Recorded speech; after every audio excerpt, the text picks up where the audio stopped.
রহমানির রহিম। এই যে আজকে আমি কিভাবে ডিম চপ বানাবো আপনাদেরকে রেসিপি দেখাবো, কিভাবে সহজে ডিম চপ বানানো যায়। এই যে এখানে 4টা ডিম নিছি, এখানে প্রায় 1 কেজির মতন আলু আমি ম্যাশ করতেছি। আলুটারে একদম গলায় নিয়ে আসি। এই যে আলুটা ম্যাশ করে নিলাম। এখানে ডিমগুলো আমি 4 পিস করে, 4টা ডিম 16 পিস হয়েছে।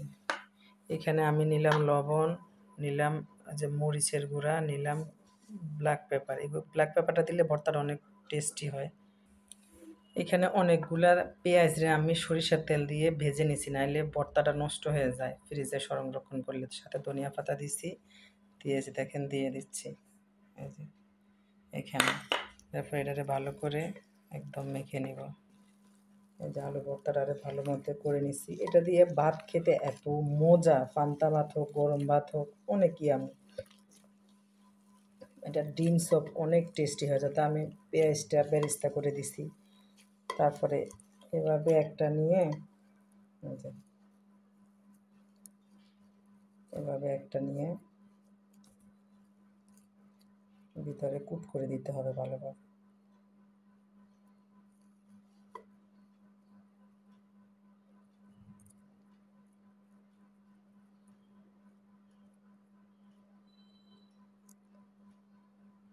আচ্ছা আচ্ছা, 16টা ডিম চপ।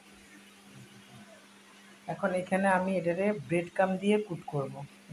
ব্রেড কাম দিয়ে কুট করে দেখাচ্ছি। এই যে ব্রেড কাম দিয়ে এখন আমি প্রত্যেকটা ডিমের চপ একদম কুট করে নিই। এই যে এখন আপনাদের মন চাইলে কেউ বেসন দিয়ে করবেন, কেউ এই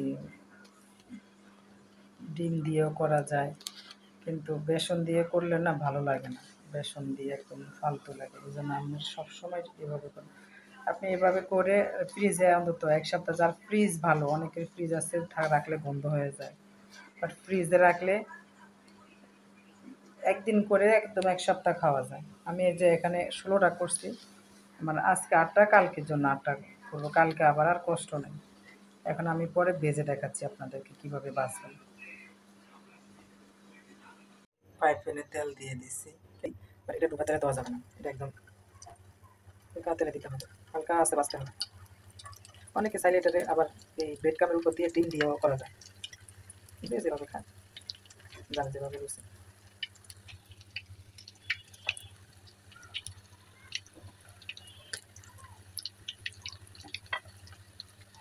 আমি 16টা করছিলাম, 8টা রেখে দিচ্ছি, 8টা আস্তে করে ফ্রাই করতেছি। দেখুন ফ্রাই হওয়া পর্যন্ত। ফাইনাল লুক, আলহামদুলিল্লাহ।